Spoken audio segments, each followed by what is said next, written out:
This is Holy Faith Media. Joe Pasillo.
Hello again, everyone, and welcome to the Frontline with Joe and Joe. Joe Pasillo, as always, joined by Joe Resinello, and once more, dear brothers and sisters, on this Sunday night at 8 o'clock Eastern Time, let us go into the breach.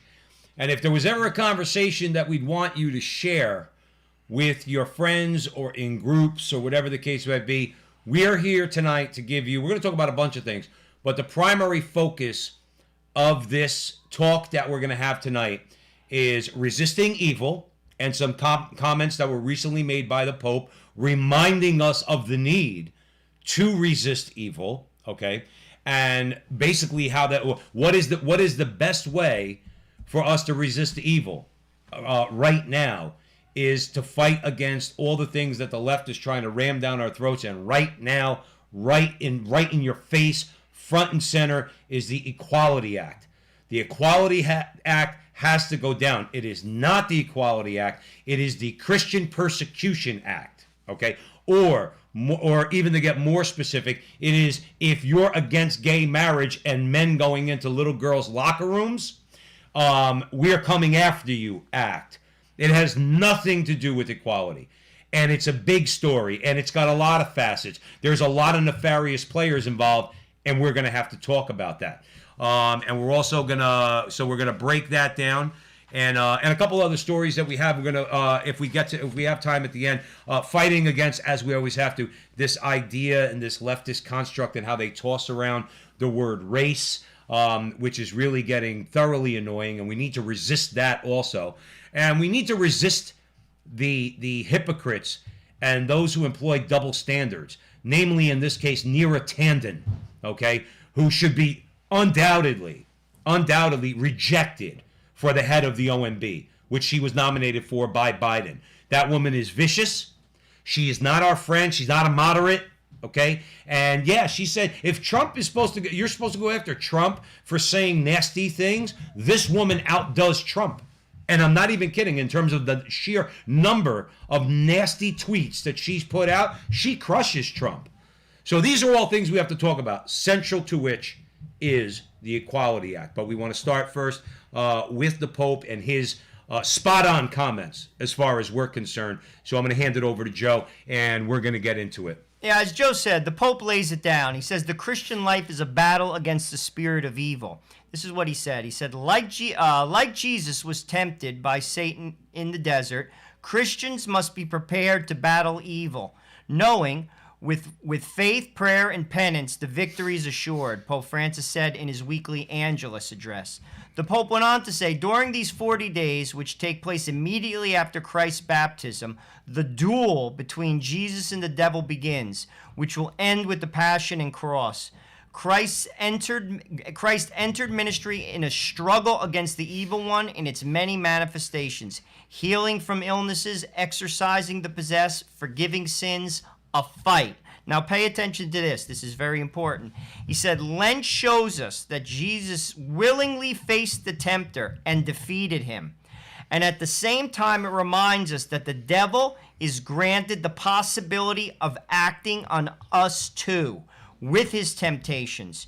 We must be aware of the presence of this astute enemy who seeks our eternal condemnation, our failure, and prepare to defend ourselves against and combat him. The grace of God assure us with faith, prayer, and penance of our victory over the enemy. Very important. You know, not a lot of people, this caught my eye for many reasons, but the reason why we're discussing it is people don't talk about the devil anymore. The devil is real. The devil is as real as God is real. Well, let's get it straight, just real quick. Jesus told us he's real. There you go. That's all I need to know. I don't care what any man says. I don't care what any, let's say, any dissident in the Catholic Church says. I certainly don't care what the atheists have to say. They don't believe in God, so they certainly don't believe in the devil.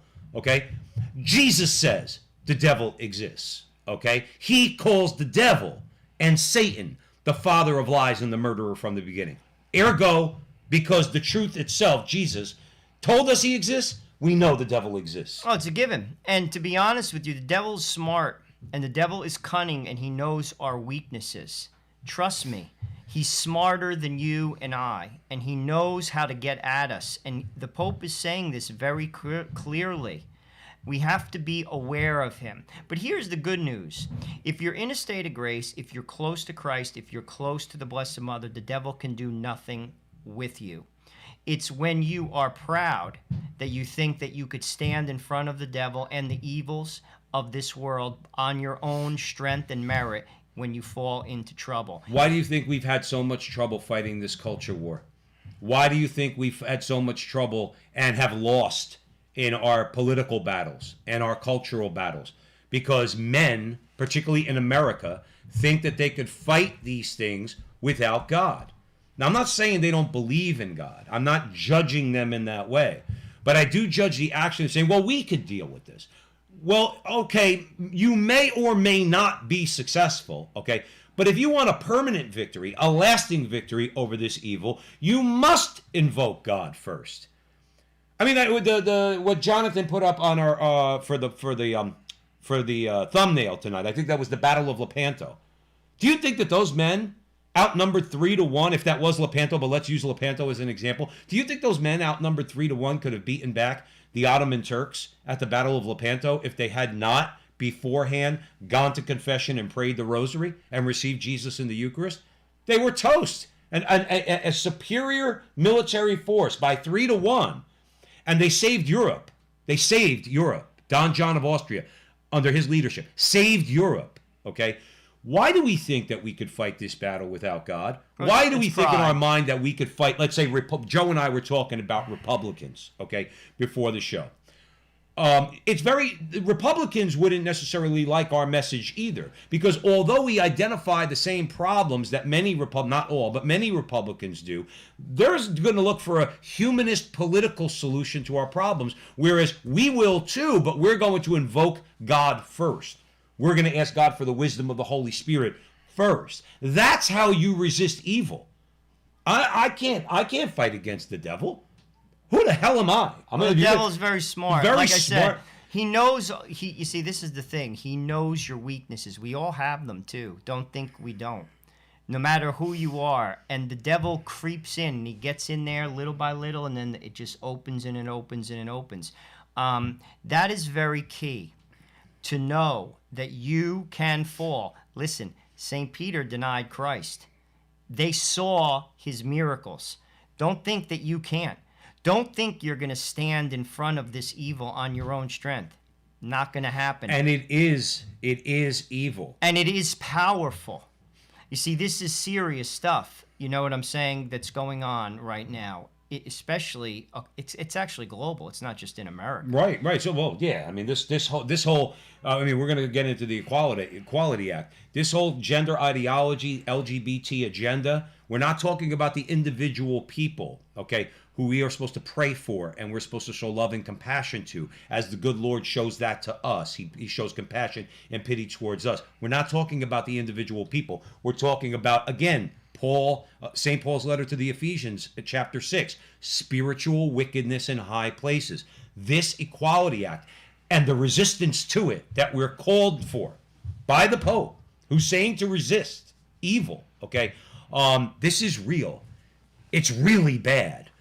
And if we don't get that through our heads, if we let them bully us in this, if we let them say, well, you're just a hater, then I'm telling you right now, if you think, let's say for argument's sake, we talk about Republicans and Democrats. What are Republicans worried about? Most you run-of-the-mill Republicans, they're worried about taxes. They're worried about regulation. They're worried about owning their businesses and making as much money as possible. They're about their own power. They're about their own power too. Okay, we might have overlap. Okay, but amongst normal, let's say, everyday Republicans, okay, most of them are country club, most of them are chamber of commerce. They don't want to get into this stuff. They'll put a stamp on the Equality Act faster than you could blink your eye. They're not interested in the culture war. They just want to make money. Do I sound a little judgmental? Yeah, because they should be in the culture war. They should realize that there is a culture war.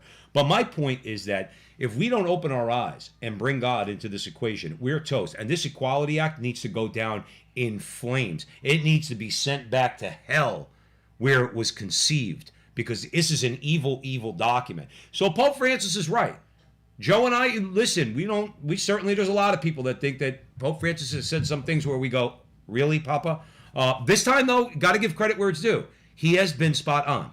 In these statements that he made, he is spot on, and we need to resist. Well, he goes on. He says, do not be afraid of the desert. Look for more moments of prayer, of silence, to enter into yourself. Do not be afraid. Satan may try to take advantage of our weaknesses and our needs with his lying voice. But we are called to walk in God's footsteps. Renew your baptism promises. Renounce Satan and all his works and all his empty promises. You know, this is another thing to drive home here. The devil is a liar, and he's a good one. He's not like Joe Biden. Joe Biden's a bad liar. The devil is a liar. These Democrats who think they're liars, okay, they never met anybody like the evil one in the lying department from the beginning. That's right. So this is real. You know, like knowing, you know, at the end of the day, a lot of people don't even believe the devil exists. They don't even believe hell exists. The devil is real and hell is real, and he's smarter than you. That's why we have to stay close to God. Trust me, you have to stay close to God. If you want to be in this fight, you got to stay close to God. I don't care how smart you are. I don't care how well read you are, because I got news for you. Pride comes with a lot of those things, and there are many people who are out there that, to be honest with you, they get caught up in it. And I got news for you. There's no room for God when you're full of yourself.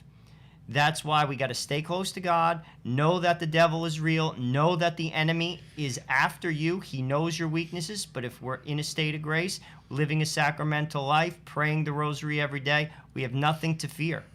And frankly, we will be victorious, and the Pope says that, and he's spot on. That's right. And let's remember something, okay, when we talk about the father of lies. God gives us speech. God gives us speech.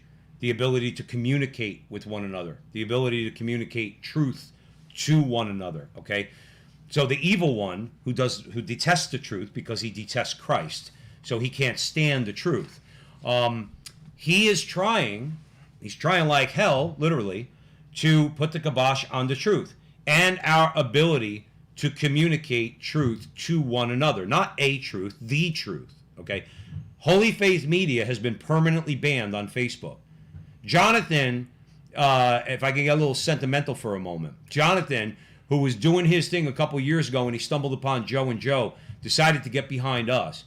And our success has been tremendous in a large part because of Jonathan. And Jonathan is he's producing shows, all right, on Holy Faith Media that it goes to show you. Jonathan's not a bomb thrower. He's not a bombastic guy, okay? He's putting up people who telling Catholic truth, the truth, okay? And he got permanently banned on Facebook. That's the evil that we're talking about. Because remember something, there's the overt evil, okay, of actually committing an act. And then there's another kind of evil, the one that prevents you from doing the good. And what we're doing here, Joe and I and Jonathan Ross at Holy Faith Media and the people he has on, Father Imperato and a whole bunch of others, okay, they're doing what we're doing. We're imparting truth through our stories that we cover, the message that we try to send out there, the gospel message, our Catholic faith, all right, and the devil hates it.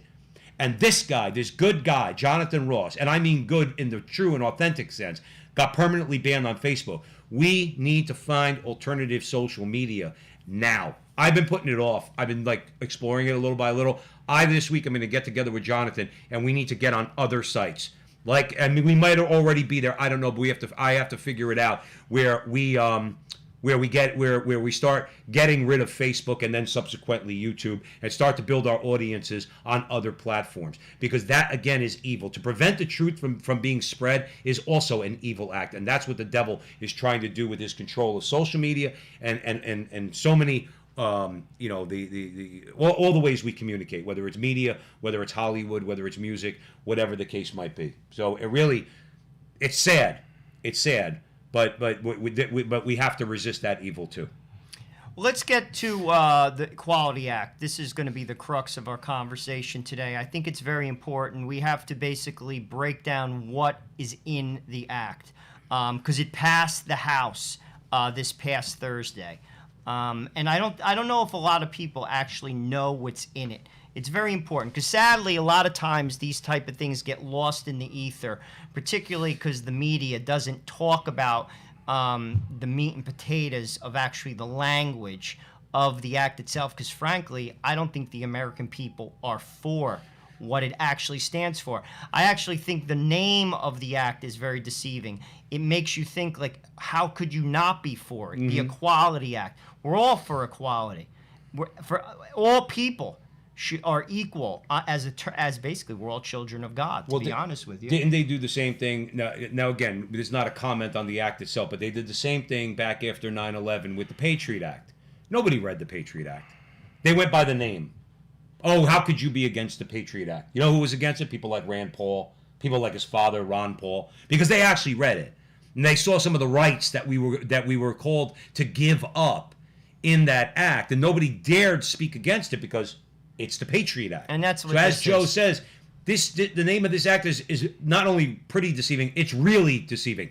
This has nothing to do with equality. Go ahead, Joe. So, as I said, the House passed it this past Thursday. Keep this in mind. The bill that the U.S. bishops, they have warned, would trample religious freedom and protections while codifying gender identity in federal law. The House passed it by a vote of 224 to 206, and it was only up for debate for 6 days. It was introduced February 18th. The U.S. Bishops' Conference has opposed the legislation, saying it upholds gender ideology and the redefinition of marriage and frames gender as simply a social construct. Furthermore, it would punish religious groups, punish those groups that oppose these beliefs. Okay, now let's get into what it stands for. The bill would force church halls. The bill could force church halls to function and to basically participate in parties that violate their beliefs, i.e. a marriage celebration in the basement of a Catholic church. That means if two gay Catholics go to Monsignor at the local St. Philomena's parish, okay, and say, we want to use your facilities for our wedding, and the priest says, well, no, we don't recognize, the church doesn't recognize your wedding, and I'm sorry, we love you, but you can't do that. Those two men can then sue under this act, and then, I don't even know where the consequences would go. I don't even want to think what the consequences would be. And don't think that they're not going to do that. You see, this is where, same thing like that cake boss situation, that was a setup. They know this. Now, if this passes, let me just break down everything that's in it and we'll talk about it. But the point I want to make is that is going to happen. Women would have to share shelters, sports, and locker rooms with biological males who identify as transgender females. Right. Religious adoption agencies would have to match children with same-sex couples or possibly face closure. That's already happened in some states with regard to Catholic adoption agencies, but we'll get into that. This is very important. The legislation prevents religious freedom claims from being made by individuals and groups under the Religious Freedom Restoration Act. This is a landmark act. It was passed in 1993, and basically it has been invoked by many as a defense against various government mandates. but the Equality Act would override That's right. those religious freedom protections. That's specifically in the language of the bill. And let's get it straight. I don't have it here, but the language is very clear. There will be no claim of protection under RFRA, none. And then you're not telling me that this isn't the Christian Persecution Act. This is by design. And I would tell all the transgenders out there, okay, and not your leadership, okay, but all the transgenders out there, all of you who we love, okay, and all the gays and lesbians out there who we love, okay, you're being used. Let's get that straight. You're being used to push a political and cultural agenda. They will throw you away faster than they will kill us. Get it straight. When these people get power, do you think that they're actually going to care about you? Do you? You're being deceived is what they're doing to you. And I would emphasize that to you, that as far as being protected under the law against unjust discrimination, Joe and all people of goodwill would say, of course I don't want you to be unjustly discriminated against. Unjustly discriminated against. I want to protect you. I don't want you to be abused or harassed or anything like that. But this bill does not accomplish that. This bill basically says, if you're a church and you don't go along with this whole agenda, you're out of business. Well, keep this in mind. And maybe even in jail. It's going to be tried, meaning I guarantee you if it does pass the Senate, now they need 60 votes to pass this. I don't think, I'll be honest with you, as it's written, I don't think they're going to get it. You're talking about the Senate. Correct. They're not going to get it. And I don't think they're That's why they want to end the filibuster, because then they will get it. Joe Biden has explicitly said, though, he does not want to end this filibuster. That would be a mistake. But Joe Biden's not the president. Well, you know what I'm saying. You know what I'm trying to say. Well, put there. it this way: if they do end the filibuster, it's just like what happened in the Supreme Court. They're slitting their own throat. That is the biggest mistake. That is a huge mistake, and it's short-sighted. I don't think this will pass the Senate, because I'll be truthful with you. This is my opinion. It's my opinion, but because a lot of these senators in states that are not crimson or are not true blue will lose their job. Absolutely. They're gone. So I would say even a self-identified bisexual in Arizona, Kristen Sinema, I don't know if she would vote for this. Yeah. I don't remember something. She's not a transgender advocate. She's a feminist. Well, feminists don't like a lot of this stuff either.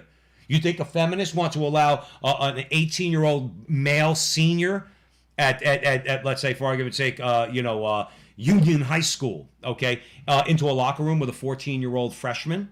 Do you? People like Kristen Sinema aren't going to go for that. Well, keep in mind, they shot down the $15. Well, I heard that they're getting a lot of pushback on the $15 minimum wage because they know it's a job killer. They know people like Joe Manchin in West Virginia, he's done. He votes for this. He's finished. He's out. Done. You take states like North Carolina, Pennsylvania, Wisconsin, Michigan. If you're the senator, you vote for this, you're finished. It's over. Well, real quick, female KC Royals fan in the chat room says, so if a teenage girl gets sexually assaulted by a boy who identifies as a girl, she cannot sue. I don't think they're going to be able to, or I don't know. I don't know, KC. I mean, here's the thing. With so much of this stuff that's going on, would you agree with me? It remains to be seen. We don't know. We do know that we are going to have no protection. I would imagine that 14-year-old girl and her rights and her parents' rights and her parents' duty to protect her in that case are going to be, like Joe said, they're going to be overridden by this law that's going to seek to protect that boy who says he's a girl and protect their so-called right to go into that locker room. I do want to mention real quick. See, Joe, Italians by nature, I think we're wise asses, okay? So Tom Gugliotta, I love Tom, all right? He shows up every week, and Colin and everybody else, we love you guys. Too many to get to, but we know we love you. But Tom says, I love this, because he thinks like we do. Tom says, turn it on them. Let's book gay bars and have rosary sessions there. If they deny, let's sue them. See, to me, I love that. I would want to actually, Tom, my idea was to, let's say, go to a bakery that's owned by any of these people, let's say a gay couple, a lesbian couple, whatever, and walk and say, I want you to make a cake. We're having a function down at the church, and the cake's got to say marriage is between one man and one woman. and see what happens. Again, under this law, you have to do it, don't you? No, you would have to make that cake. They made Jack Phillips. They tried to get him to make a cake. So Tom, I love you're being a wise ass, and we're with you on that. But the thing is, I think we should, if we're confronted, if this thing actually was to pass, I would say we need to start being a strategic in them and start doing just that. I want to go into a gay bar in the West Village, and I want to get 100 Catholic men, because we're going to book it for 2 hours, because we're going to pray the rosary twice. In other words, the full rosary twice. And we're going to have Franciscan friars and sisters of life and missionaries of charity there. And we're going to be praying for the conversion of all those suffering from same-sex attraction. And we're going to do it in a gay bar, and they can't do anything about it. Also, just want to give you some quotes from some of the representatives in the House. Vicky Hartzler, she's a Republican from Missouri. She had a lot to say on this. This is what she said. She said, the Equality Act stipulates that religious beliefs and faith no longer matter to the Democrats' New World Order. The bill would override conscious protection for healthcare workers. Another representative, Yvette Harrell, she is from New Mexico, another Republican. She said the act would force both people and organizations in everyday life and work settings to speak and act in support of gender transitions, including, this is very important, healthcare workers and licensed counselors, even when it's against their professional judgment. She said under the act, it is Washington, D.C. that ultimately decides the morality of our children and our churches. This is a radical piece of legislation. Mm-hmm. And this is where, when people said to me, and people still say it, Joe Biden is a moderate. No, he's not. Because he said that he would sign this in the first 100 days of his presidency. This is a priority to him. He also said out of his own mouth that transgender rights is the civil rights fight of the times. He is dead wrong. Listen, absolutely, positively, people who make such a choice should be respected, and they should be given rights as an individual, the same rights as a citizen as I have, the same. You're a United States citizen. However, you do not have a right to usurp my religious beliefs. That is a First Amendment right. And your parental rights. As well as that. Parental rights. As well as that, which Remember, is they a want God-given right. They want to take... Listen, so Melanie Israel, okay, so she was writing in the Heritage Foundation, okay? She said the Equality Act could also lead to changes in the school curricula, such as texts that affirm and promote controversial sexual orientation and gender identity viewpoints. Now, catch this. The Equality Act could also be used to override states that have prohibited sexual orientation and gender identity curricula. Where states have conversely mandated sexual orientation and gender identity curricula, parents and schools do not have access to opt-out options. Now, we covered this a few weeks ago, because in Illinois, if you live in Illinois and you want to have a sex ed class, okay, at your public school, for your kid to be in that class, okay, you have to give your consent. And if you don't give your consent, your kid doesn't go to that class. Now, they thought they were slick. Just to refresh you all out there, they thought that they were slick, and what they did was they made it a sex ed program. So it's not a class, it's a program. And because it's a program, they tried to package it differently and say, well, basically you can't opt out of it. But given the opportunity, they want to tell you, all you parents out there, you have no control over what we teach your child. We will teach them that they could be a tree, and you won't say anything about it. We won't allow you to say anything about it. This is the type of stuff we got to pass in this country. And this is the stuff, priority. When you talk about the things I'm supposed to be tolerant of, I would say, I've said this a million times on the show, if I knew a person was gay and I saw them walking down the street and they're about to get the crap beat out of them, all right, I'm going to defend that guy. I am going to jump in and I'm going to defend that guy, because you do not have the right to harm people. I don't care if they're gay. I don't care if they're transgender, okay? I respect their rights and their dignity, and I, who am not a tough guy, I would jump in and defend that person and try to diffuse that situation, all right, and protect that person. How come they're not looking to protect us? How come? Who's picking on them? Can they point to any incidents that we know of, that because if there was anything in the news for them to report on, the news would be all over. If there was real example of anti-homosexual bigotry on the part of, let's say, Catholics, it would be all over CNN and MSNBC, would it not? Of course. They would put us up as poster boys of hate. We just simply believe in the teachings of the church, okay? And we care for all those individuals who are suffering with same-sex attraction, okay? But again, one more time, they are the proxy warriors being used right now in this culture war. And by the way, you mentioned the civil rights issue of our time. You know who's got a real problem with that language? You know who's got a problem with that? Who's this? African Americans. They do not want this struggle, this LGBT quest, to be equated with the civil rights movement. They do not. They don't see it as the same thing, nor do I.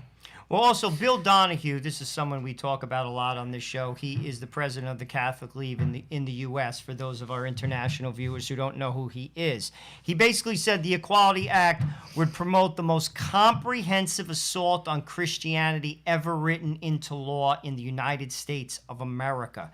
This would also mean that Catholics, evangelicals, Orthodox Jews, Mormons, Muslims, and many other religious communities could not raise religious liberty objections to any of the mentioned rights of quote-unquote rights of transgender women. I personally think this is a collision course to the Supreme Court. My personal opinion. Now, how they're going to go, because they disappointed me greatly with the Bostock case, remains to be seen. Well, Gorsuch specifically. Let's be clear. Gorsuch. We had a feeling Roberts might go against us, but Gorsuch specifically. Now, I'll be honest with you again, because I have no confidence in a lot of the justices that are quote unquote conservative, but they are going to be tested. If this somehow passes as is the Senate, and I'll be honest with you, listen, I could be wrong. I just don't think it will, for one reason. I think it's political suicide. If you want to slit your own throat for this and for Joe Biden and Kamala Harris, go ahead. Go for it. Because this is political suicide, you see, because this doesn't just touch on quote-unquote, radicalized Catholics who actually take their faith very seriously and take what the church teaches. You see, this touches on indifferent people who, frankly, may be, they're not even religious, but their daughter, plays soccer. And now that kid doesn't get a scholarship because Johnny decides to go out for the girls' soccer team and bumps her off the team. Right. You see, this brings in a whole different dynamic into the argument. And this is why I don't think it's going to pass, because if it does, there's a lot of people. Listen, not everybody goes to confession once a month, goes to church every day, and prays the rosary every day. But a lot of people have girls playing sports. Softball, basketball, soccer, field hockey, the list goes on, and don't want boys playing on their girls' team. Well, have they adjudicated that case yet, the one up in Connecticut? This is obviously, if you watch this show, this is not hypothetical. It's going on in Connecticut, where the girls are suing the sports authority in, not the sporting goods store, the authority that governs high school sports in the state of Connecticut, because two boys are running in the girls' track meets and they're crushing it. By the way, it was shown that the same two boys running in boys' track meets, they're losers. They lose, okay? So, but there is a case that's pending. I don't know if it's at the Supreme Court, if it's going to go to the Supreme Court. I haven't been following it recently. Maybe I'll get back to you on it. That's going to be interesting to see, because that's going to be a direct challenge to this. Because that's going to show you, see, what's going to happen is this. If this piece of garbage law doesn't pass, which it, like Joe said, it ought not and it should not pass. Shouldn't. Okay? Anything's possible. Anything's in this possible. Ridiculous But then government. what they'll do is, the next time a school, any school, okay, somewhere in the middle of the country says, we're going to build a separate bathroom. Again, I'm not even talking about telling the boys to go into the boys' room. That would be too extreme for them, right? Just build a separate bathroom and a small locker room for those, because they wouldn't need anything big, because the percentage of the population that calls themselves transgender is minuscule. Okay, says, well, you have a separate locker room and you have a separate bathroom. For the oligarchs that are using these people, okay, that's not good enough, because it still acknowledges a difference Because what it says is the school is saying, this is obviously a boy, but he doesn't identify as a boy, but he's not a girl because biology says he's not a girl. Therefore, we're going to have to create a separate facility. Then what's going to happen is the ACLU or the SPLC or the LGBT Rainbow Mafia is going to sue that school system. And regardless of where this law is at, they'll take that to the Supreme Court, the same way they did with Clayton versus Bostock. And they'll try to get it done there and get a judge like Gorsuch, who basically changed the law. He destroyed Title IX of the Civil Rights Act. He destroyed it, okay, by changing sex to sexual identity. Now, why do I bring that up? Because Joe just pointed out the legislature's not going to go for it. Changing those words in the Civil Rights Act is the job of the legislature, not the job of Neil Gorsuch or Elena Kagan or Sotomayor or Breyer or Roberts. But they decided to change the law themselves. See, because legislatively, Joe, listen, if we had a fair press in this country, okay, and we actually did things the way separation of powers outlined in the Constitution tell us we're supposed to do them, laws like this wouldn't even get talked about. They wouldn't even get talked about. The Democrats in even blue states would be told, I don't want boys in the girls' locker room. Yeah, but you're a Democrat. I don't care. I don't want boys in my girls' locker room. It's insane. I mean, if you ask me, while to some degree there is a concern in this particular regime with regard to the transgender group, it's such a small percentage of the population. I'll say it's a concern to a degree. A larger attack, this is an attack dog on the Christian right, more so than it is supporting, in my view, and I'll tell you why. Because what they're saying is you cannot invoke the Religious Freedom Restoration Act. Right. You see, if you really wanted to help this group of people, you would also, if it's about equality, allow religious people to opt out of this. But they're not interested in it because they're going to use this as a spear to attack the Catholic Church and the Evangelical Church and the Orthodox Jews and in the America and the Muslims in America, because they're going to label them as extremists. Right. And they're going to try, if you ask me, to take away their tax status. And that is how they're going to punish them for not complying. Because I'm going to tell you this right now.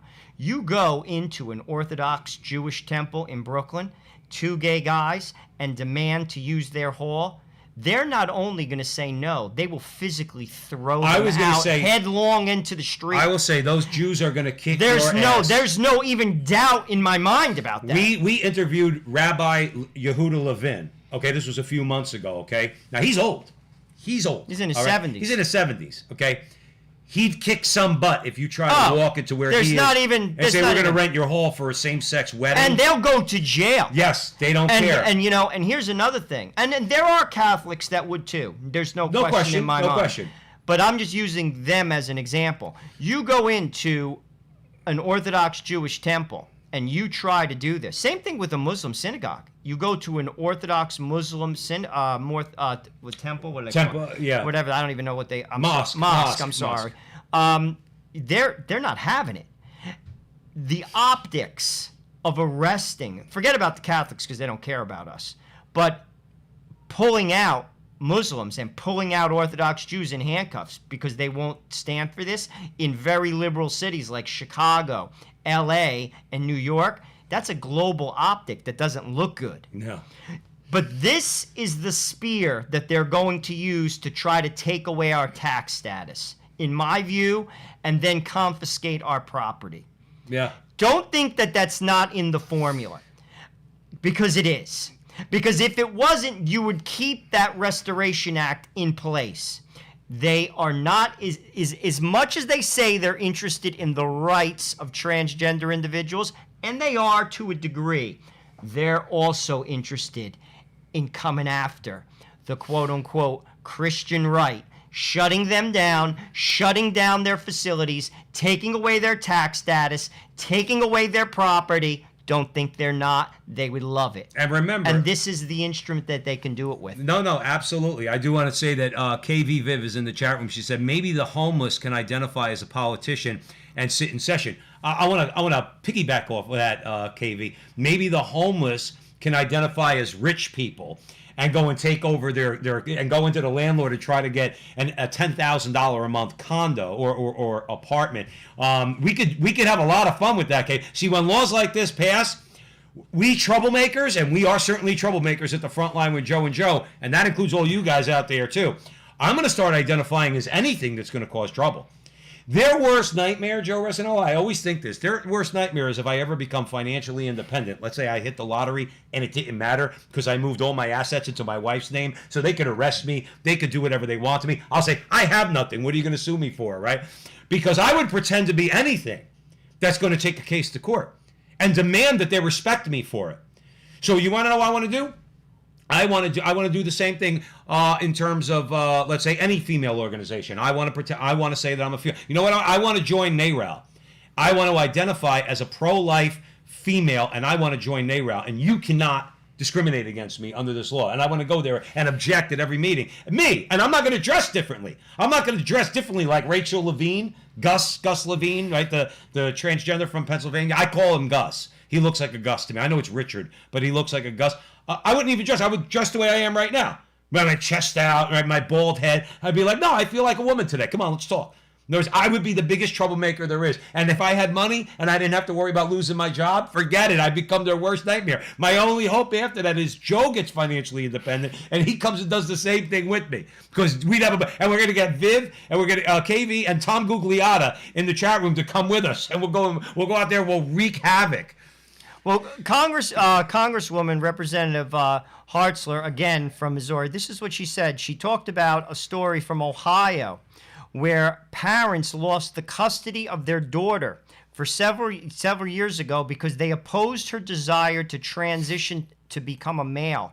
A judge allowed the girl's grandparents to take custody of her because they supported her medical transition. Now, that's an example of what could happen if this was to pass as it's written right now, and which was passed in 6 days by the House of Representatives. It gets worse.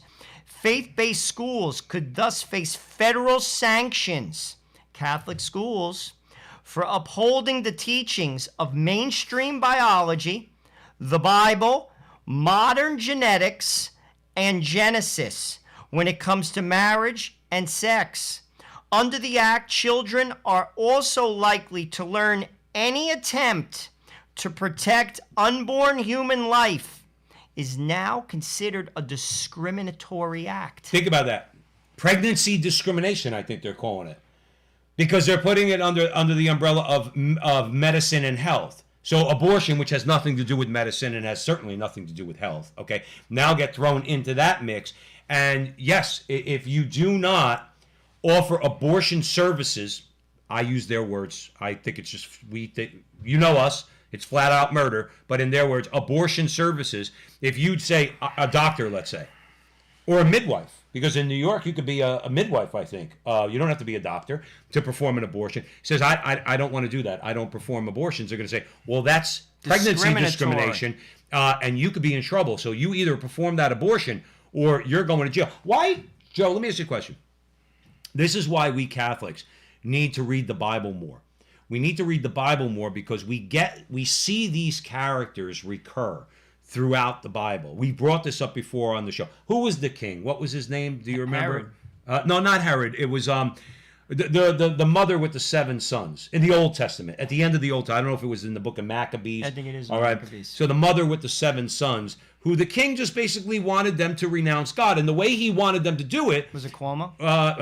You know what? Might have been one of his long lost ancestors. But the way he wanted them to do it was something very simple. Just eat the pork. You don't have to mean it. You know what I mean? Just eat pork, and they wouldn't do it because it was against a commandment, one of the Old Testament commandments of God. In other words, not to eat pork, and they wouldn't do it. All 7 of them were killed in front of their mother, and then their mother was killed. Okay, now here's the thing. These people are doing the same thing as that king. Again, I forgot his name. I'm not a biblical scholar, and I forget names, but I remember stories, and I remembered that one, okay? And that mother and her sons, they stood up and gave up their lives because they They would not bend the knee to this king who was telling them to do what, basically. He didn't tell them. It's like nowadays. It's like, you know who it's like? If you guys remember last year, Andrew Garfield, who's gay, got up at one of the award shows and says, "Why don't you just bake a cake?" Like that. Like, it kind of like almost, that was actually almost a really good impression, okay? Why don't you just bake a cake? It's not about baking a cake, Andrew. It's about going against my fundamental beliefs about your lifestyle. And although I don't have the right in America to tell you what to do, nor do you have the right to force me to participate in what you want. It's not just about baking a cake, just like in the Old Testament. It wasn't just about eating the pork.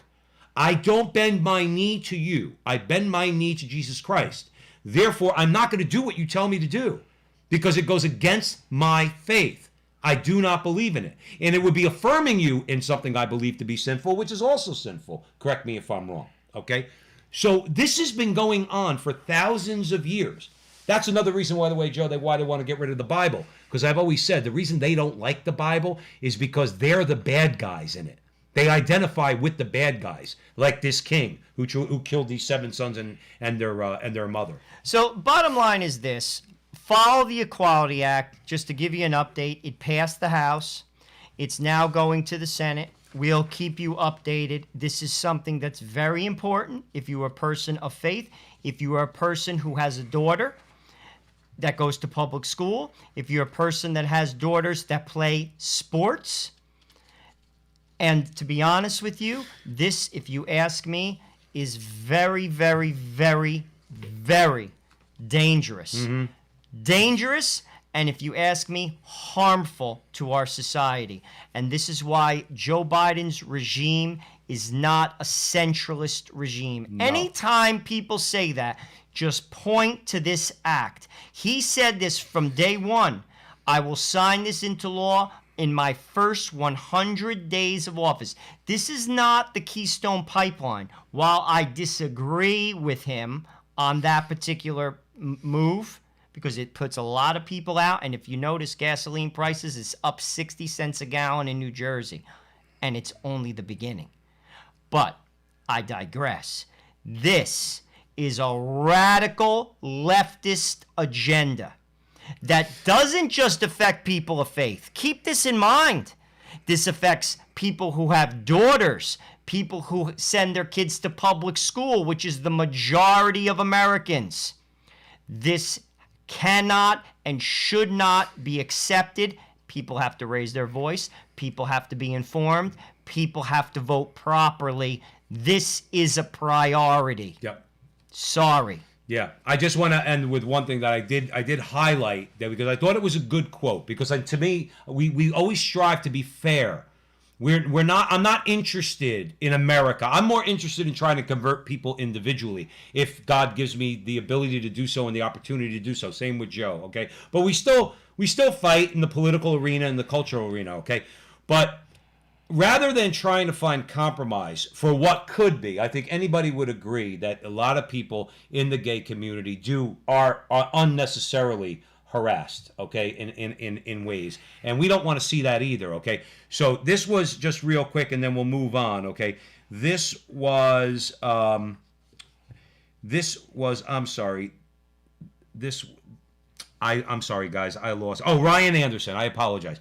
Ryan Anderson. So he's the president of Ethics and Public Policy, and he wrote an op-ed in the New York Post. And I'm just going to give you one line for it because I think it speaks to the fairness that people like us would be looking for. He said, now and this shows, and he's also pointing out the ideological zealotry of the other side where they won't give an inch. He said, rather than finding common sense, narrowly tailored ways to shield LGBT identifying Americans from truly unjust discrimination, the bill would act as a sword to persecute those who don't embrace newfangled gender ideology. See, he's being fair. Why can't we just talk about protecting these people in realistic ways, okay, until they could get some psychological help, moreover, probably some spiritual help, okay, where we could show compassion and love to these people on a very human level and show them the love of Christ so that they'll convert, okay? But until such time, why can't we do something that's more common sense? Because it doesn't fit in with their ideology. So that's really That's really what Ryan Anderson was saying there. We know what they're all about. They're trying to ram this down your throat because you can find a middle ground here to make sure that these people are not harmed in any way. Be. Nor they should be. They're Americans too. That's Nobody what denies I'm saying. that. They should have every right as an individual citizen that I have. But what you're doing here is you're taking away my rights. And that's why the term Equality Act is deceptive. That's what the devil does, by the way. He takes the truth and he twists it a little bit. And what they're going to do is they're going to say, they're going to use that title, and if it doesn't pass, they're going to label you a hater. And this has nothing to do with hate. Actually, it does. Let me rephrase that. It's hating me. You're persecuting me. You're persecuting people who aren't just religious, people who have daughters, people who have sons that go to public school who don't want their sons to hear this nonsense. Right. You see, I think they overplayed their hand. Time will tell when it goes to the Senate. This is radical legislation. It's got to be stopped. People have to be informed. That's right. And we'll keep you abreast of And people the have to situation. be brave. They have to be brave right now in this culture war. If that's why we say you need the strength of Almighty God, because this is a mean machine. We're up. Remember the movie The Longest Yard with Burt Reynolds? It's mean machine. This is a mean machine we're up against, and it's headed, as we said earlier in the conversation, it's headed by the father of lies and the murderer from the beginning. Okay, and we are toast without God. We need to invoke God and ask him for the strength to be able to fight this fight, because you're going to get bloodied and bruised. I would dare say in the future, we joke about it, but it could happen. America's not exempt from all the atrocities of history. They could bring back executions. We don't really live, Joe made the point last week, we don't live in a democracy. Does anybody really think that we live in a democracy right now? Do you, Joe? It's an oligarchy. All right, it's an oligarchy. Okay, well, I love the line. I always remember the line from Gordon Gekko in the original Wall Street, not the second stupid one. Wall Street, who I don't like Oliver Stone, but Wall Street is a classic, the first one. And Michael Douglas looks at Charlie Sheen and he says, now you're not naive enough to think that we're living in a democracy, do you, buddy? And he goes, and it always stuck true, because then I thought that was just the words of Oliver Stone, left-wing nut, okay? But now I look at that and say, well, no, it's actually right. We don't live in a democracy. What we've gone through in the last several months proves that, and this whole LGBT agenda proves that, because we said it before, we'll say it again. Gay marriage was on the ballot in liberal California, and liberal California voted against it until a judge stepped in and decided that gay marriage was going to be legal nationwide. Okay, so we don't live in a democracy. Let's face it. So let's talk about some of the racist ideology that is being forced down our throats in America currently. Basically, is Gone to Hell. This is a great article, by the way, and I can't wait to discuss it. It says, Gone to Hell is Dr. Martin Luther King's dream of seeing people judged by the content of their heart and their conduct rather than the color of their skin. That dream is now as dead as Dr. King. Instead, we have a real nightmare of actual racism. People of European and Russian descent are now defined as racists. Why? Because of the color of their skin. The latest corporation being exposed for trafficking this crap is Coca-Cola. Coca-Cola is facing mounting backlash because it's responding to allegations of anti-white rhetoric after an internal whistleblower leaked screenshots of diversity training materials that encourage staff to say that you have to try to be less white, in quotations. A Coca-Cola spokesman confirmed that the course is part of a learning plan to help build inclusive a workplace. Let me explain something to you.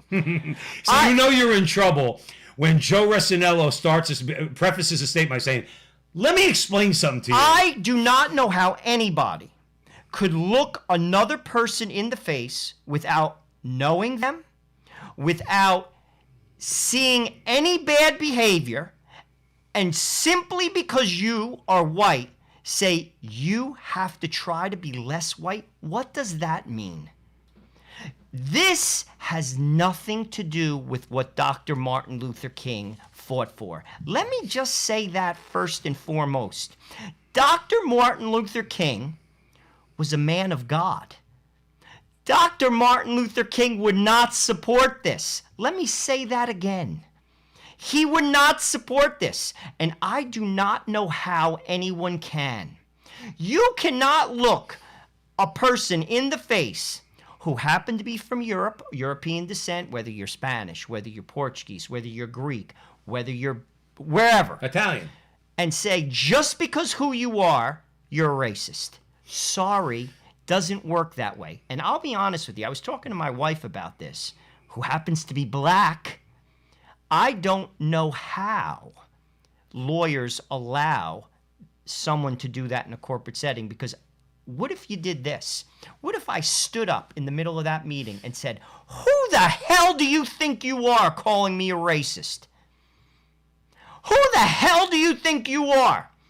You don't know me. You don't have any examples of me giving some type of rhetoric and or behavior to that extent. Who do you think you are? How about this? You get a lawyer and I get a lawyer and let's go to court. I bet you I win. I would bet you'd win. Too. I bet you I win. And I can't believe a lawyer would allow people to stand up in front of people who they don't even know and make statements like, you have to try to be less white. Right. I don't get that. What would you like for me to do? Like again, I don't know. Here's the thing. This is where I know the word Orwellian is overused. Okay, but in fairness to Joe and I, we were using it before a lot of other people are. Okay, because we use it properly. In what sort of Orwellian world am I supposed to sit there and say, what would you like for me to do that shows you I'm acting less white? I don't even know what that means. Wait, what do you want me? You want me to marry a black woman? Check. Already did that. You want me to adopt black kids? I'm trying to adopt kids. I don't care if they're brown, black, or white. I really don't care. So I'm trying to adopt kids, me and my black wife, who's his wife's sister. They're both black. And I have biracial children, four of them, and I have to be less white. So what the hell does that mean? What it means to be less white is to do everything that not black liberals tell you to do everything the left tells you to do. You need to acknowledge your sin. Well, what's my sin? You're white. Now, I didn't know that was a sin. It's a natural characteristic. I have white skin. And that's the other thing, too. When are we in this country going to turn around and do what Glenn Loury and John McWhorter said, two African-American intellectuals in the Ivy League, and said, start calling their bluff. Start calling their bluff. Now, that's Glenn Loury's words, not mine, okay? He said, start calling their bluff. When they do that, say, go right back at them. In other words, don't let them get away with this stuff. Joe's right. If I'm sitting there and you're going to show me a video that says I have to be less white, let me know who. Well, we'll find. Well, you just give Human Resources a heads up or the corporate office a heads up. You're going to get a call from the St. Thomas More Society or the Alliance Defending Freedom or the American Center for Law and Justice, whichever one wants to take my case, because I'm going to sue the balls off you. Like Joe said, you know nothing about me, and you're calling me a racist. It's an insult because of the color of my skin. You are the racist, not me. It's an insult, and I'll tell you how to fight it. Stop giving money to corporations that do this, like Coca-Cola. Well, this was Coca-Cola, right? Stop buying Coca-Cola. Oh, real quick, Joe, just to digress. I know you have a point. I want to let you go. But just remember, too, and on another level, don't do business with Coca-Cola because they do nothing and say nothing about the atrocities that are going on in China. But they get to produce their product over there with no labor costs or very little labor costs because they employ slave labor, and they don't say anything about those 3 million Uyghurs who are being persecuted. Okay? It just goes to show you we're not only interested in what happens to just Catholics. Those are Muslims that are being persecuted. So on that level alone, we shouldn't do business with Coca-Cola. But stop giving them money. You see, this is how you shut them down. And by the way, if you do that, they'll change their tune. Guaranteed, guaranteed. They're going along with this now because this is the thing to do. The second you take away their money, and again, listen, I am for equality. I am not for treating anybody unfairly. Don't get me wrong. But you don't have a right to do that to me. And you don't have a right to make a sweeping accusation against me. You don't know me. And you didn't see any behavior to speak otherwise of. Don't you dare do it. And this is how you fight them. Stop giving them money. This is an insult, if you ask me. It's an insult to people who, frankly, don't deserve it. And secondly, Dr. Luther King, who fought for rights and who had a beef, would not back you on this. Have you ever? I've heard conservatives a lot of times, throughout the years, on these so-called debate shows on cable news, which are not really debate shows, okay? But nonetheless, they make a good point. They say, you're asking me, in other words, they always invoke Dr. King, Dr. King, Dr. King. That's all we have to hear about is Dr. King, Dr. King. Okay, but he's the one who said, I dream for a day or I long for a day when my children are not judged by the color of their skin, but on the content of their character. But you liberals want me to first and foremost judge a black person on the color of their skin, rather than the content of her character. And moreover, you want us to allow you to, as Joe said, to judge us by the color of our skin and not on the content of our character. So here's my thing. If you actually believe that, then please do not invoke Martin Luther King, because he would speak out against you right now if he was alive, because he would say, you're doing the opposite of what I said. I want these black kids and these black girls, I want the boys and girls, I want them judged on the content of their character. But the left is saying no. The left is saying, first and foremost, you white man, again, judging me as a white man without knowing me, you have to acknowledge that person as a black person. I say, well, no, I'm actually Roman Catholic. I judge all people according to the content of their character, not a superficial aspect like the color of their skin. That means nothing to me. I said this before on the show. Joe agrees with me. Who are my people? The Scotch-Irish evangelicals, white guys who look like us, let's say down in Texas?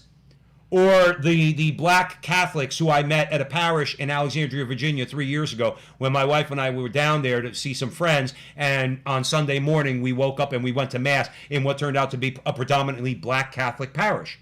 Those black people are my people. I'm not saying that the Scotch-Irish evangelicals are not, but I have more in common with those African Americans in that church, because our bond is something that's infinitely deeper than the color of our skin. It's our faith in Jesus Christ and his Roman Catholic Church. So those are my people. Okay? I'm not looking at the color of their skin. I'm looking at who they are in essence, which is they're Catholics. And that's another thing that the left really doesn't want us to do. They really do not want us to identify as we truly are. They want to identify you. They want to identify me. They want to I love this guy's handle, though, by the way, Joe. 2 Cardinals and a pack of Marlboro Reds. Nice. Now, that's a name. I got to love that. But if you look at all these guys, James and Colin and Suzanne and everybody's in the chat room, we need to take back our identity, our authentic identity. We're not men who pretend to be women and expect everybody to treat us as women, okay? We are not going to be called white men simply because that's a natural characteristic we have, is that we have fair skin. One more time, I'm going to say it probably a million more times. We are, Joe and I, Roman Catholic American men of Italian descent. That is our identity.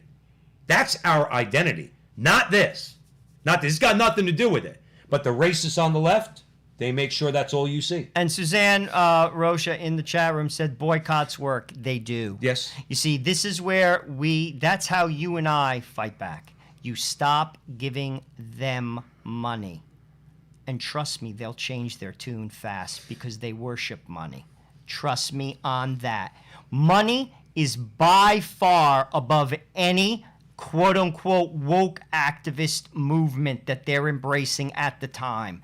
You take away their money, they'll change their tune in a heartbeat. Take that to the bank. That's right. Let's get into one more aspect of this story before we move on. We have a little bit more time. Just a few other people. Elaine's joining us here. Dave the Hermit. What's up, Dave? Stephanie says, hi, Joe's. Hi, Stephanie. And about two Cardinals and a pack of Marlboro Reds. You gotta love that.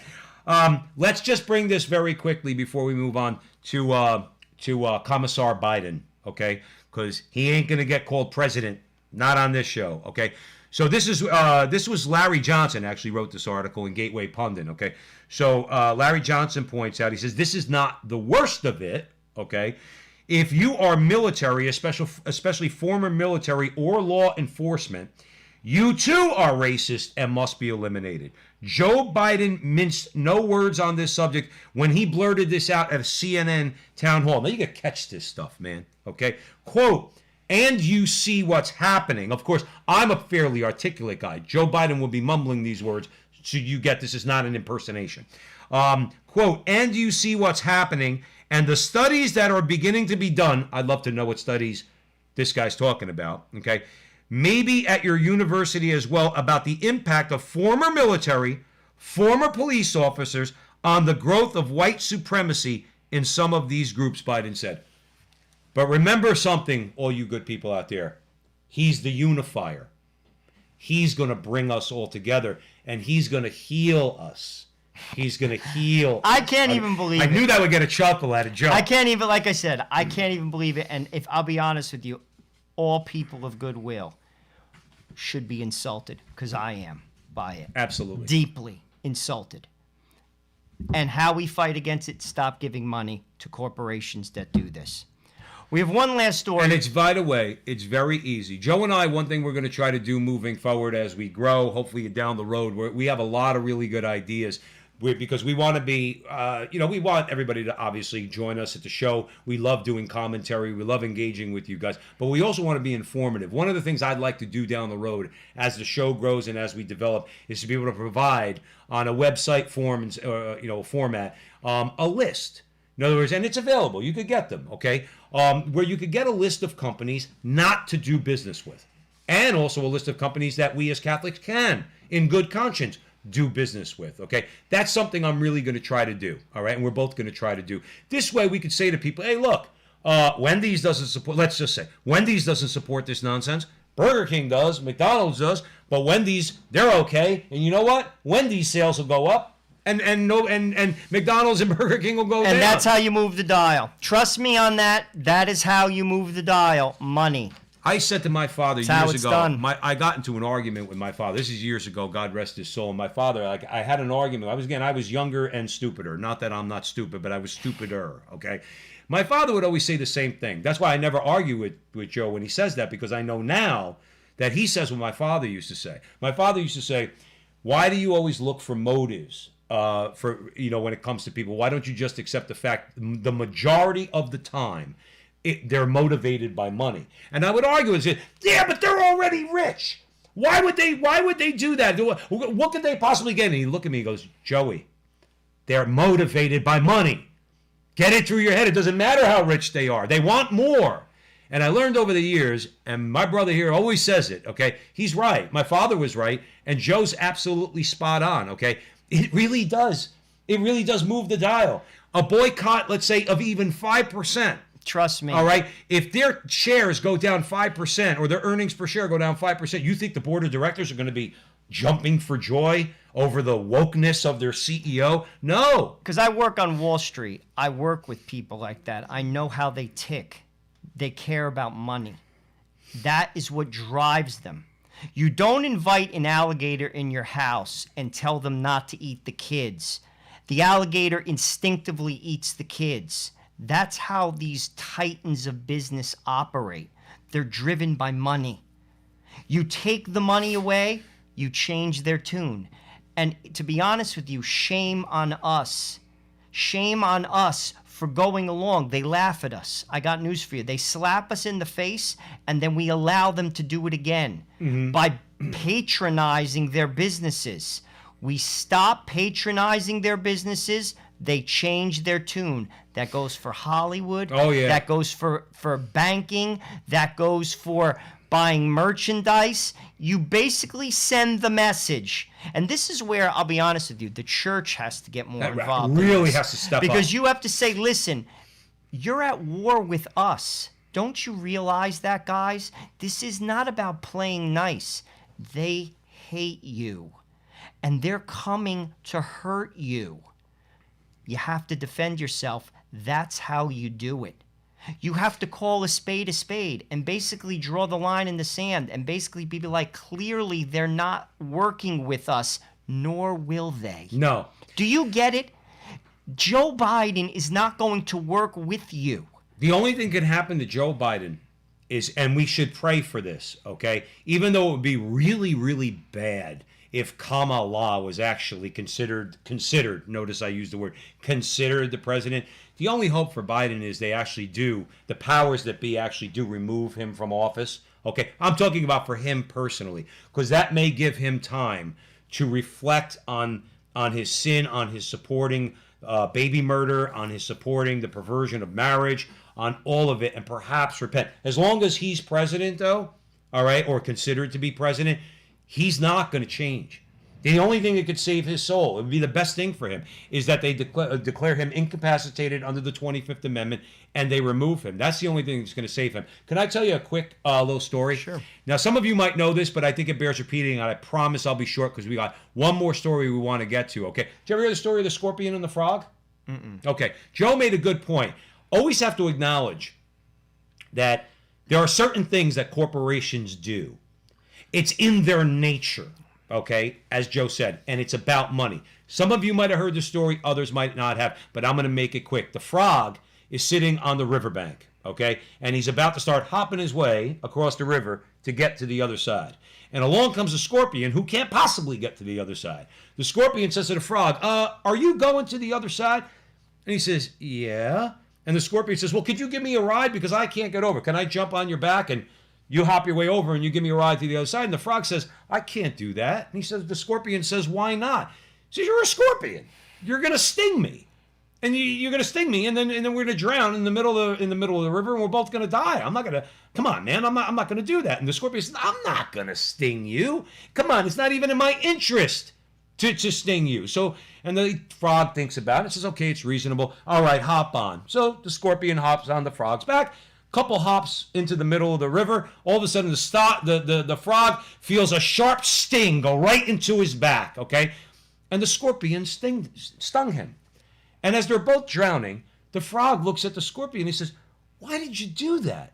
Because now we're both going to die. Why did you do that? And he says, I'm a scorpion. It's in my nature.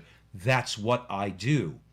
If we take that story and apply that to our enemies, we're never, ever, ever going to trust them, is my point. That frog should not have trusted the scorpion because the frog knew enough about what the scorpion was about.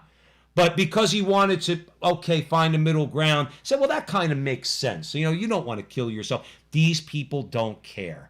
It's in their nature to hate God. It's in their nature to hate the church. It's in their nature to hate anybody of goodwill, anybody who lives their life according to the moral law or the natural law or the precepts of the Ten Commandments. It's in their nature to hate you. And we pray for their conversion, but don't you dare ever trust them. Well, here's the thing. Obviously, people can change, but you have to prove it. Our Lord said we have to be, gentle as lambs, but as smart as basically like foxes. I forget the exact term, but you know what I'm saying. Shrewd as serpents. I mean, they haven't proven like a track record to trust them. Like, I get the idea that you're going to trust someone, but you don't walk into a dangerous place when people haven't proved. That's all I'm saying. And they are at war with you. So, listen, I mean, this is what you have to do. This is how, listen, are you going to allow someone to kill your family? That's what they're trying to do. Right. And I don't understand this I'm going to sit back and do nothing attitude. No. I don't get it. There is no sitting back now. And this goes for the bishops. This goes for the faithful. Stop giving them money. And stop trusting them. Because they don't have your interest at heart. But they haven't earned your trust. Right. Trust is earned. It hasn't been earned. And I'm telling you, they mean business. And I'm telling you this right now, until we mean business, they're going to steamroll us, guys, and they have been steamrolling us because we don't mean business. We have to stop paying their big salaries. How do you do that? Stop giving them money. Yeah, we have to come up with ways. It's the way to do it. Ways where we could be better stewards of our money so we know exactly where we're spending it. So now Joe's talking about not giving them money. I mentioned not trusting them. I think we're both right in that. Now, here's a way where you could really resist, okay? Particularly those leaders, the people that we elect, the rhinos that go to Washington, okay? When you know what they're about, like that frog knew what the scorpion was about, don't compromise, don't listen to them. They're lying, just like the scorpion lied to the frog, okay? The scorpion lied to the frog. The scorpion knew he was going to sting the frog. So what happens? You had some hearings this week on some nominations. And I am proud, for a change, of some of the Republicans, like John Kennedy from Louisiana. I love that guy, okay? So you got Richard Gus Levine, who thinks he's a woman, Rachel Levine, all right? You got Javier Becerra, who knows nothing about healthcare and has no experience, up for HHS. And you got Neera Tanden, who took down 1,000 tweets, 1,000 deleted tweets because of things that she said, personal, vicious things she said about Republicans. Now, she's up for head of the Office of Management and Budget. Big job. Big job. Some guys up there, you know what they're actually doing? They're not being the frog. They're telling the scorpion, we already know what you're about, Miss Tanden, and we're not voting for you. Joe wants to start off that conversation. So this is what Miss Tanden said, as Joe said, that she had to, she removed 1,000 tweets. 1,000 tweets. That's more, by the way, that she has tweeted more, by the way, than Donald Trump. Well, there you go. Numerically, just I'm talking about in terms of absolute numbers. She's tweeted more than Donald Trump. She said, I deeply regret and apologize for my language and some of my past language. I recognize that this role is a bipartisan role, and I know I have to earn the trust of senators across the board. Canned statement. Absolutely.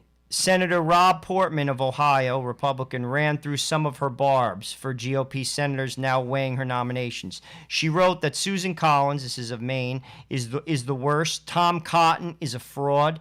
That vampires have more heart than Ted Cruz. She called Leader McConnell Moscow Mitch in Voldemort. Tanden has faced opposition from moderates such as Mitt Romney, Joe Manchin in West Virginia, and Susan Collins, citing her partisanship history and activism, and the vitriolic statements that she made on social media. This is the person, once again, pay attention. Joe Biden, who says he's a moderate, this woman clearly isn't a moderate. And he's putting her up for a position, another position like Javier Becerra, who clearly isn't a moderate. People, open your eyes. Right. Okay? Listen to me. These people are not centralists. She is not a centrist. She is a leftist. And she is going to be in charge of the budget. And Joe, real quick, but her tweets that she deleted not only show that she's a leftist, it shows she's a vicious leftist. And this is she said this about elected officials. Susan Collins is a witch, or what did she? I'm sorry, let me take that back. Susan Collins is the worst. I hope Susan Collins, shows some nerve and says, well, guess what, Miss Tanden? Two can play at that game. In the meantime, I have the power. I'm voting against you. You see, they should. And this is where, again, the Republicans fail us time and time again, because you know damn well the Democrats wouldn't stand for it. Well, I'll tell you what. And we just let them just run right over us. We're just, frankly, to be honest with you, we're gullible and stupid. Joe, I think to atone for their lack of backbone when it came to backing Donald Trump since November, okay, I think they're in the process of maybe a little atonement. I can't say that for sure, but the reason why I'm bringing that up is this. Did you notice the way they went after Javier Becerra? Okay? So, and I'm just giving examples, okay? Susan Collins is no big Trump supporter. Let's be clear about that. Susan Collins went after Neera Tanden, and I want to get back to her in a second. But Javier Becerra was up there. Javier Becerra lied. He flat out lied. And Ben Sass, again, a never Trumper, all right, and a guy who I felt really, really let us down, he went after Becerra. He wouldn't let him get away with it. And he said to him, he says, look, you're a lawyer. I get it. So you're trying to dress it up and say, well, you never sued the Little Sisters of the Poor. Okay, you sued the federal government. But you sued the federal government because the federal government passed legislation to protect the Little Sisters of the Poor, and you wanted to sue the federal government because you wanted to go after the Little Sisters of the Poor. And they reminded him of the case called California, the state of California versus the Little Sisters of the Poor. Doesn't get any more clear than that. So Ben Sass went after him. And again, Javier Becerra gave a pat, canned response. Well, I'll be happy to meet you in your office. You see, actually, this is where the I knew Jersey, this was going to get Joe going. See, this is where the Jersey, you say, shut your face. Don't want to meet in my I office. don't want to meet in your office, and that is a bullcrap answer. That is a bullcrap answer. Save it. You see, this is where, that's what has to be said when I ask you, are you going to allow a 14-year-old girl, Mr. Levine, to have a sex change operation and have their parents have no say? well, we're going to talk about... No, we're going to talk about it now. And if you don't answer it, we're not voting for you. Well, that's the type of conversation that has to be had. Well, that's why it was good that when Rand Paul did that with Richard Gus Levine, sorry, that's what I call him. I don't care if that lacks charity, okay? I'm calling him Gus. Looks like a Gus to me, okay?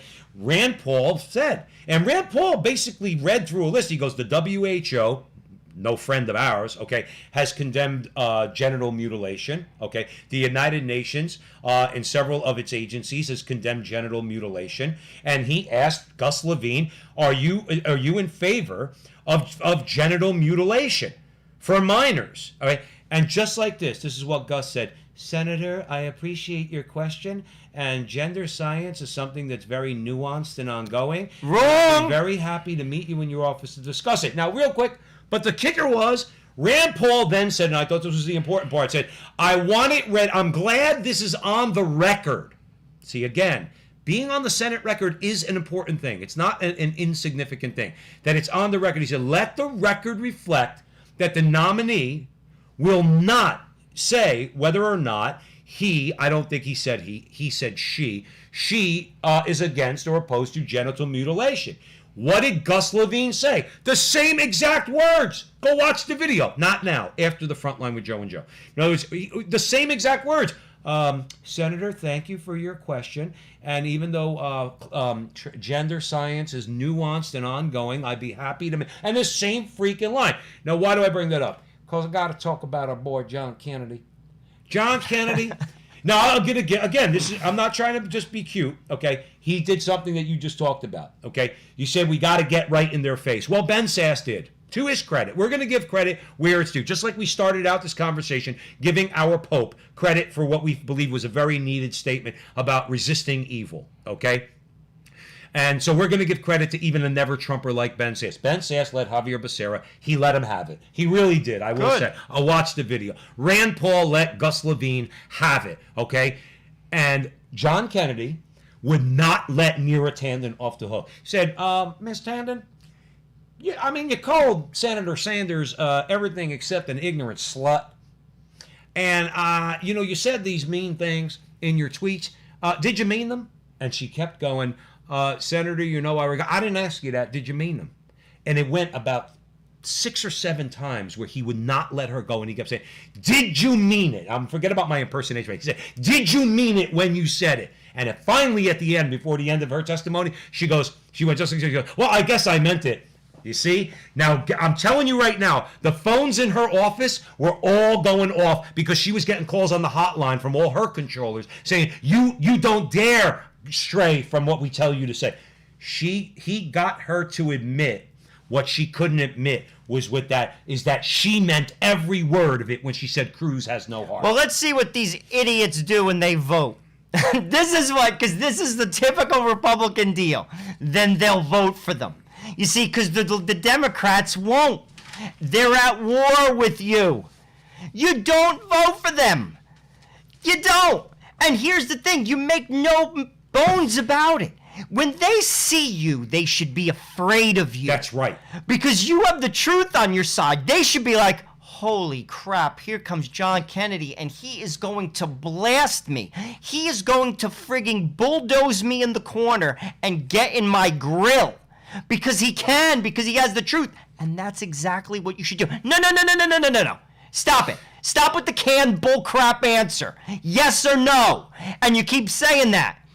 You bulldoze them. Right. And that's exactly... But that's why it was so... Who was it? Colin, I think, mentioned something. He said... I forgot what it was. I did see a tweet about it. But it's like, it was beautiful because you look at a guy who's not in the business of letting down the people who put him in office. And everybody who put John Kennedy in office, okay, wanted him to go after her. She's a vicious woman. You look at Neera Tanden, she's like Joseph, she's no centrist. She's no moderate. She's a hard leftist, is what she is when it comes to abortion and the rest of it. She's not interested in compromise, and she's vicious on top of it. Kennedy did not. Now, Kennedy's going to be called a misogynist. Whatever. But he's already called a misogynist. He's going to be called all kinds of names, but he's a Republican conservative. He's already going to be called those names. So his attitude was, I'm not letting this broad off the hook. No way. All right? And he kept saying, he goes, did you mean it when you said it? Did you mean it at the time? Did you mean it at the time? Senator, I regret. Did you mean it at the time? And he bulldozed. He did what That's you said. exactly what you He do. bulldozed her. They should and he be- said, you need to answer my question. Did you mean it at the time that you said it? And she turned around and said, well, I guess I meant it when I said it. Good. And by the way, that's now in the congressional record. And that's what you have to do. They should be, listen, when you have the truth, you don't have to worry about nothing. They should be horrified to see you. They should be like, oh my gosh, here comes Ben Sass. He's going to friggin' destroy me. But we allow them to give these bullcrap lawyered statements and we accept it. No, call them out. Be like, you're a liar. Salt, you Mr. Wrestler? No, you're a liar. That's what you are. You just have to bulldoze them because that's what they're going to do for you. Listen, they're attacking you. They're attacking your family. They're attacking your church. Right. How do you just allow that to happen? How? Well, we can't. I don't get it. That's why we're I here. don't get it. It's sad. Right. It is just frankly sad. To be honest with you, I'll be truthful with you. I'm a Catholic. I shake my head at the Catholics so many times, how they disappoint me by the way they vote, by the way they don't say anything. They sit down and shut up. That's not what Christ did. For crying out loud, they nailed him to a tree because he opened his mouth. For crying out loud, it's disgusting. I'll be honest with you, how disappointed I have been for a decade. I say it to my wife all the time. I'm like, the Catholics, they're in left field, as my father used to say. In left field. Right. Get off the bench. Start caring. Start acting. At the minimum, don't vote for people that are going to destroy your church and destroy your family. What's wrong with you? Mm-hmm. It's amazing. It's pathetic, actually. And we should be ashamed. Get with the program. That's right. And we're all getting with the program. And that's why we're here at the front line with Joe and Joe. And that's why all you wonderful people who have supported us are here. Because we are opening our mouths. I'm not backing down in this culture war. I'm not, okay? And I'm trying to figure out things I could do in my life to fight even more. So is Joe. One of the things we could do, and we'd love for you, number one, please share this video when it's done. Please, if you're in groups with a lot of following and things like that, or friends, or whatever, if you think this conversation was a good one and worth it for your friends and other people to hear, then please, by all means, share it. The other thing is, we had a very successful first Saturday in February in front of our parish. Here, where we are, and 15 guys showed up to pray the rosary, most of whom we did not know, okay, and we're going to have another one next Saturday, okay, and we are encouraging all of you out there, all you men out there, in your parishes, ask your priest or deacon or pastor or whoever you have to get permission from, first Saturdays at noon, to pray, or it doesn't have to be at noon, just first Saturday rosary rally in front on the steps of your parish, okay, and praying outward so that people see men, Catholic men, praying the rosary, and we really want this to catch on like fire, okay, and we're going to be doing it again. We expect it's going to be a lot more than 15 guys this time around, and that exceeds our expectations, and we're going to keep it going, and we're trying to encourage others to do the same thing. That's a great way to do two things. Number one, you're invoking the strength and protection of our Lord and Our Lady, okay? Because our mama wears combat boots, like Father Carapi used to say, all right? So Christ is our king. Our mama's our general, okay? Number one. Number two, it shows the community. It shows those out there. Who the hell are those guys praying the rosary? A couple of the guys that showed up last month, I wouldn't want to mess with these guys. All right, took them like rough Teamster-looking guys showing up with a rosary in their hand. All right, it's a great witness, guys. Thick white Irish eyebrows. That's right. That was classic. It's a great witness. In other words, and guys that were driving by were giving us the thumbs up and a couple shout outs. It means something Trust me, it means something. Also, try to get with some groups in your area that are praying the rosary on Saturday mornings, particularly any Saturday, in front of an abortion clinic near you. Because the abortion clinics don't want you there because they have an incredible no-show rate when people are praying in front of the abortion clinic. Another great idea, another great witness, okay? And try to organize that. These are ways. Not only do we bear witness, but we bring down the grace of Almighty God so we can continually and more effectively fight the culture war, which is what we are doing. We are not taking, Stalin said it in a negative way, but we're saying it in a positive way. Stalin commanded his troops and said, not one step backwards, okay? And he sent them into death, okay? So I'm only using Stalin for an example, okay? That's our attitude, though. Not one step backwards in this culture war. And our job is to encourage others to do the same thing. Not one step backward. Start using the most important word against the left that they need to hear. Joe, what's that word? No. No. No to the Equality Act. No to Javier Becerra. No to Richard Levine. No to Neera Tanden. No to Joe Biden. No to Nancy Pelosi. The answer's no. Well, you're a racist. No, I don't care. You're a homophobe. No, I don't care. Not one The answer is no, we're not. That's it. Actually. No, we're not. We're not frigging homophobic, or nor are we racist. But we're not for you. Because you're not for us. And nor are you for America. Sorry. That's right.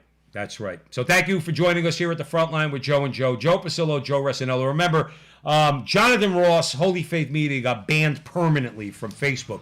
Please follow him. Follow Holy Faith Media on YouTube, okay? Follow Joe and I, for now, on Facebook. I'm sure we're going to get banned soon, too. Follow Joe and I on Facebook and YouTube. And I'm going to create Frontline with Joe and Joe pages where they are not.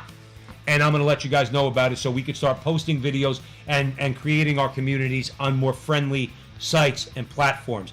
I'm going to work on that. Joe works during the day. I have a little bit more time. So I'm going to work on that for all of you. We love you. God bless you. Keep praying. And remember, until next time, that our conversation is your conversation, and that conversation is going on everywhere. We'll talk to you soon. Thank you for listening.